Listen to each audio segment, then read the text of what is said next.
Welcome to my podcast. I'm Dr. Nicole Cain, a naturopathic doctor with a master's in clinical psychology and a former anxiety sufferer turned anxiety freedom rebel.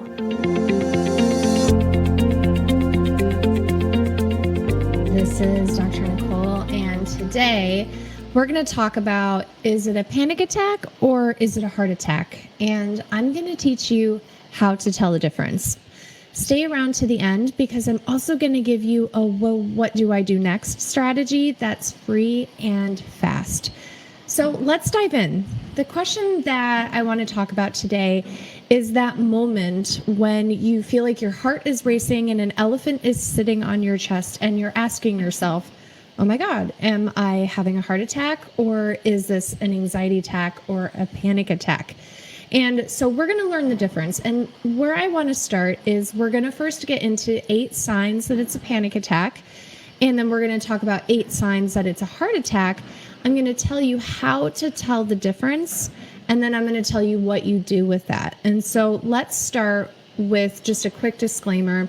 And the most important thing is, if you are ever worried that you're having a heart attack, is call 911. When in doubt, call 911. And while I'm going to give you some really good guidelines and tools that come from reputable resources, everybody's body is different.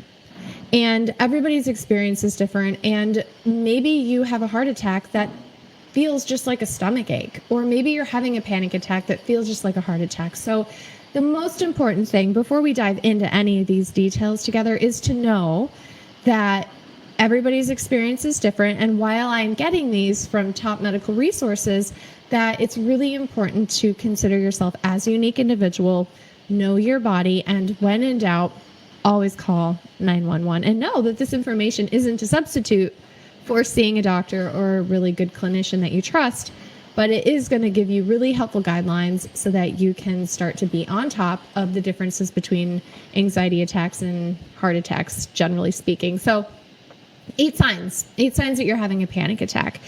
The first sign that actually makes it quite different is that the anxiety can come out of the blue. You're not doing something that would typically trigger it. You're not exerting yourself. It's not like you're hiking or running upstairs or running a marathon or lifting or moving somebody. You're just hanging out and it can come out of the blue. Oftentimes we're generally more stressed, like we're in school or we have a deadline or we're in a divorce or a worldwide pandemic. Those things will make us more stressed and make us more apt to have a panic attack. But typically panic attacks, they just come out of the blue. There's not a physical trigger to them, right? And when we have a panic attack, the pain for panic attacks typically tends to be more sharp and stabbing in the middle of the chest. And the pain can be quite sudden. And then after 20 minutes or so, the panic attack will usually subside. It's self-limiting. It will go away. You can have shortness of breath. You can have sweating. You can have tingling of your hands. Sometimes people will tell me their lips tingle, their face tingles, their scalp tingles. They lose feeling in their fingers. And that's all part of the fight, flight, freeze response, that autonomic arousal response that we see in panic attacks. But the key is that symptoms will get better over time. Typically, again, 20 minutes approximately for most panic attacks. And I want you to note that having a panic attack, while it's uncomfortable, is not inherently dangerous. A panic attack will not cause a heart attack. So they're very separate mechanisms. In fact, your body is designed to have panic attacks, and panic attacks and anxiety and that fight flight response has helped your ancestors to survive danger. And so it's designed to be built into your body. And the biggest difference is context. Am I actually in danger and running from a hungry tiger? Or am I just sitting on the couch, eating dinner, watching a show, driving my car, and then suddenly it's happening? So that's the key difference, is context. And I'm going to tell you how to decrease the likelihood of having panic attacks, and I'm going to teach you exactly what to do if you have a panic attack. So stay tuned. The next thing I want to talk about, though, are 8 signs of a heart attack. So with a heart attack, the quality of the pain tends to be more squeezing. There tends to be more pressure. In women, it could be a little bit of chest discomfort that's quite mild, but more stomach upset. And with heart attacks, typically it will come either suddenly or during or following physical activity, like somebody's climbing the stairs, they start developing chest symptoms, shortness of breath. Other signs are difficulty catching your breath, feeling faint, feeling like you need to sit down or lay down. Just like anxiety, you can have sweating, nausea, vomiting, numbness, tingling. But it's really important to keep in mind that in women, heart attack symptoms are often different than in men, and they could be milder. And again, it could just be mild fatigue, a little bit of chest discomfort, or maybe just stomach pain, stomach upset. And so as the symptoms of panic attack will go down after 20 or more minutes, heart attack symptoms will usually get worse over time, and they're almost always worse with physical exertion, right? So there are two key distinctions in summary between panic attacks and heart attacks. And one of the key distinctions is the sensation, is that usually heart attacks are more pressure and panic attacks are more stabbing. But really, we want to pay more attention to the trigger. So heart attacks usually come during or after physical exertion, whereas a panic attack can occur at rest.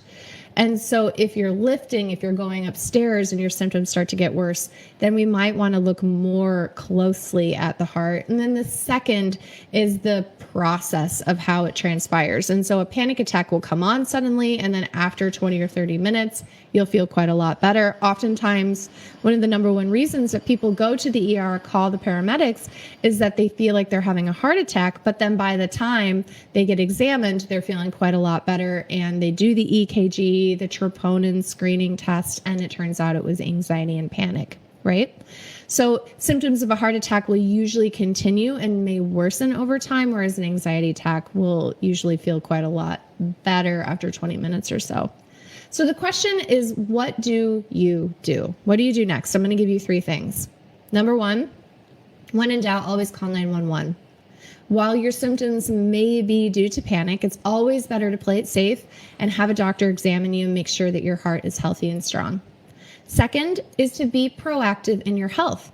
Go to the doctor every year, get a heart exam, get a physical exam, get blood work done, because knowing about the health of your body, knowing about risk factors will also help you be able to make a wise choice about, is this a heart attack? Is this a panic attack? And also give you strategies to use preventative medicine, to use good tools to make your body healthier.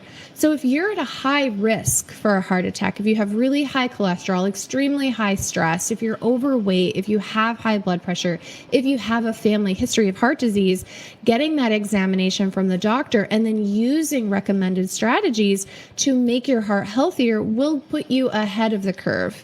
Versus if you don't have any cardiac risk factors, if you're athletic, if you're healthy, if you're using strategies to keep your cholesterols in the right range, keep your inflammation down, but you're really stressed and you have anxiety, it's more likely that you would benefit from tools that work on the nervous system, that work to bring down your anxiety, to work to increase your tolerance of anxiety so that it's not going into panic attacks. And number 3 is keeping that stress under control, which is going to protect your heart and your nervous system, right?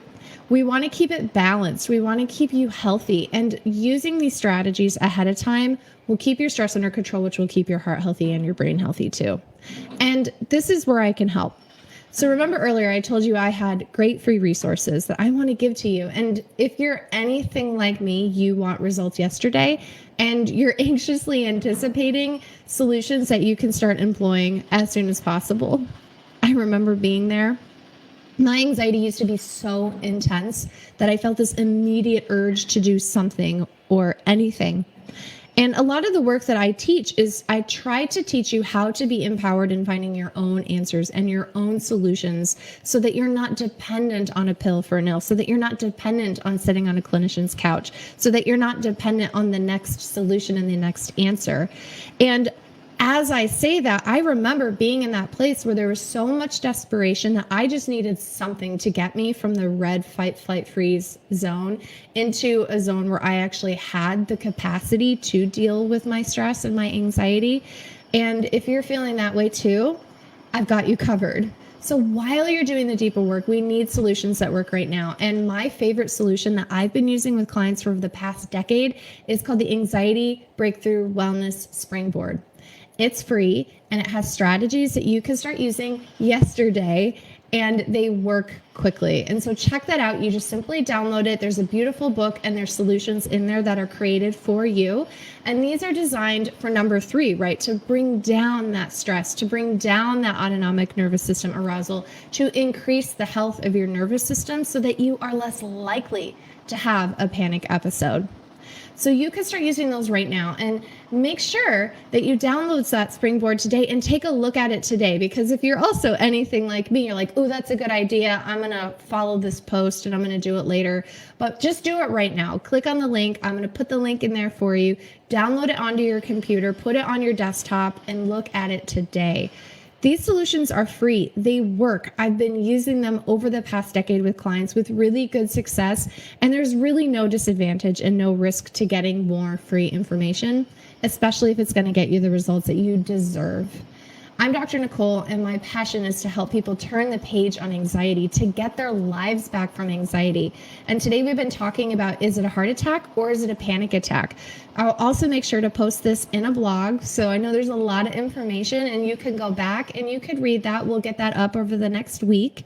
And if this is valuable for you, if this was all relevant to you, if you can, hit that like button, because it helps the Facebook algorithm know that this is valuable and important and useful content so that other people can see it. And if you also have a hankering and you want to hit that share button, that would be amazing so that other people can know that there are answers, that there is hope. And we get so many questions about, is my panic going to hurt me? Am I going to have a heart attack? What do I do? How do I know the difference? And so you just never know who may be wondering the answers to those questions where you could be making a huge difference.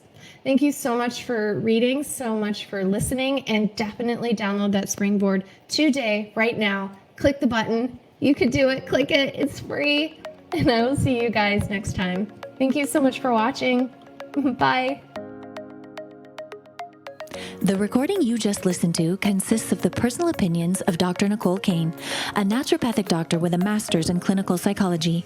While these opinions are based upon literature, her counseling education, medical training, and clinical experience, this content should not be viewed as the definitive opinion on these subjects. Listening to this podcast is not a substitute for any sort of medical, psychological, or other form of treatment. If you are in a crisis, please call 911 or call the National Suicide Prevention Line at 1-800-273-8255.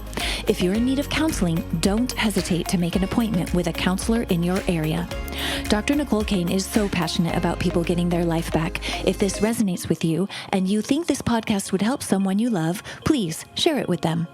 Stay in the conversation with Dr. Nicole Cain about writing the next chapter of your life so that it plays out just the way you want it.